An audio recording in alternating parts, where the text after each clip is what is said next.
Welcome to Lycomingfootball.com, our Wednesday show. This is Misericordia coming up, Mike, and a little earlier this year, Misericordia has been the last game of the year for a while, as I remember. Lycoming hasn't lost to Misericordia. This is our fifth game, if I'm correct there. I think this is the third time we've gone over there. I think that's right. Yeah, and so tell us a little bit about the routine on one of these short games, when you'll be leaving, what they do when they get there, and how they prepare for the game. I've always been interested in that. Yeah, it is a little bit different, John, when you travel on the day of the game. You know, we're fortunate that we have some generous alums and we can, you know, go overnight on some trips, but it's certainly not worth. You got to kind of pick and choose your battles in terms of when you choose to invest in a hotel stay.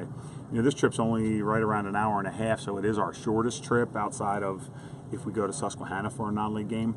But it changes your whole morning a little bit. On a typical game, we try to have the players at the locker room at least 2 hours. Like, our expectation is that they'll be at the locker room 2 hours before kickoff. Anytime you're on a bus, I probably move that up by about 15 minutes in terms of arriving. And so for a 1 o'clock kickoff, we'd want to be over at Misericordia this weekend by about 10:45, which means we need to leave here by about 9:15.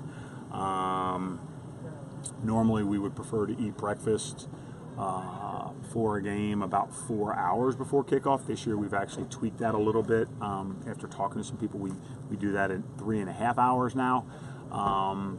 But then the departure time of 9:15 and the breakfast time conflicts. Right. Yeah. So you have to eat earlier. Yeah.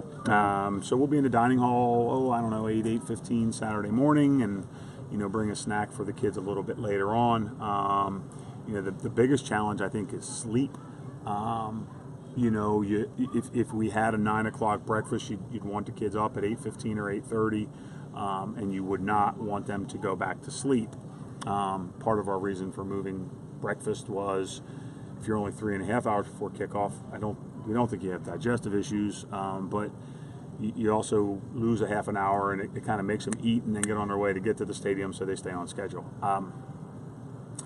When you go on a bus, you run the risk of guys getting up, getting awake, and then falling back asleep, and you know, there are some research that suggests that, you know, if you sleep too long, you know, your brain releases certain chemicals, and it's, you know, you got to get rid of those. We've all had that. Sometimes when we get too much sleep, we're just more tired than a quick nap. We actually had a sports psychiatrist come in a couple of years ago to speak to the athletic department, Jared Spencer, and, you know, he said NASA had done some research that says, like, the optimal nap time is like 26 minutes.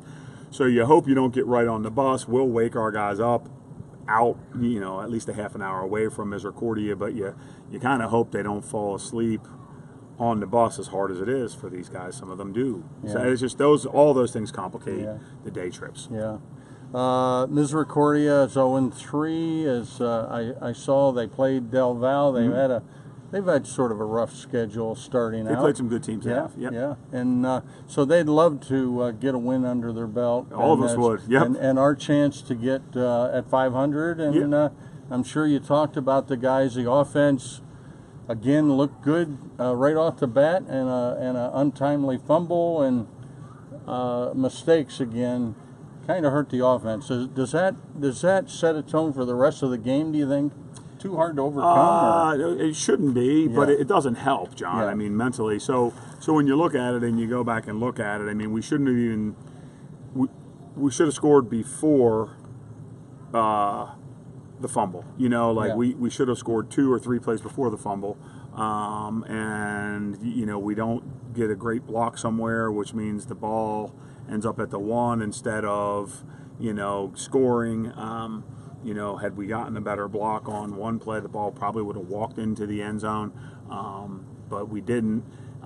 We end up at the 1 where we score on a quarterback sneak that's nullified by a penalty, and then you fumble. So it's a series of errors. You know, then we had, you know, part of the passing issues now are, you know, some of it are protection driven, some of them are route discipline driven, and some of it is accuracy driven. There's a little bit of everything that we're working to fix, you know, trying to be better in every area.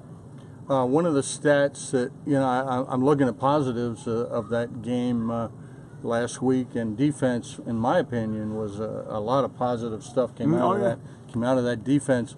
The offense, what surprised me was 4 for 18 on third down conversions. That's not good. And I think you've been looking at that, and that's something that needs to be addressed. Yeah, I mean, for the year, we're, I think, only like 30%. We're like 14 for 44, which is bad. We've had a lot of long yardage third downs. We just can't.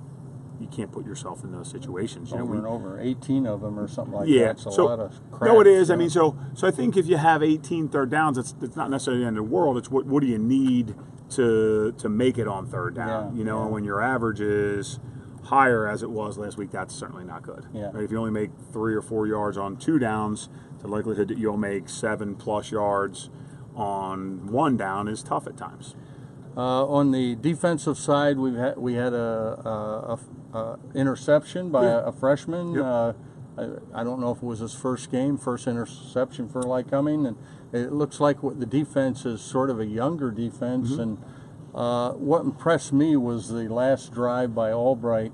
Even though we're down 17-3, could have given in and said, "Okay, go ahead and score, and we'll just go home." Yeah. And what a stand to just keep them out of the end zone. No, it was nice, and then it gave us a chance to. I mean, we didn't score, but we got down the field, and could have.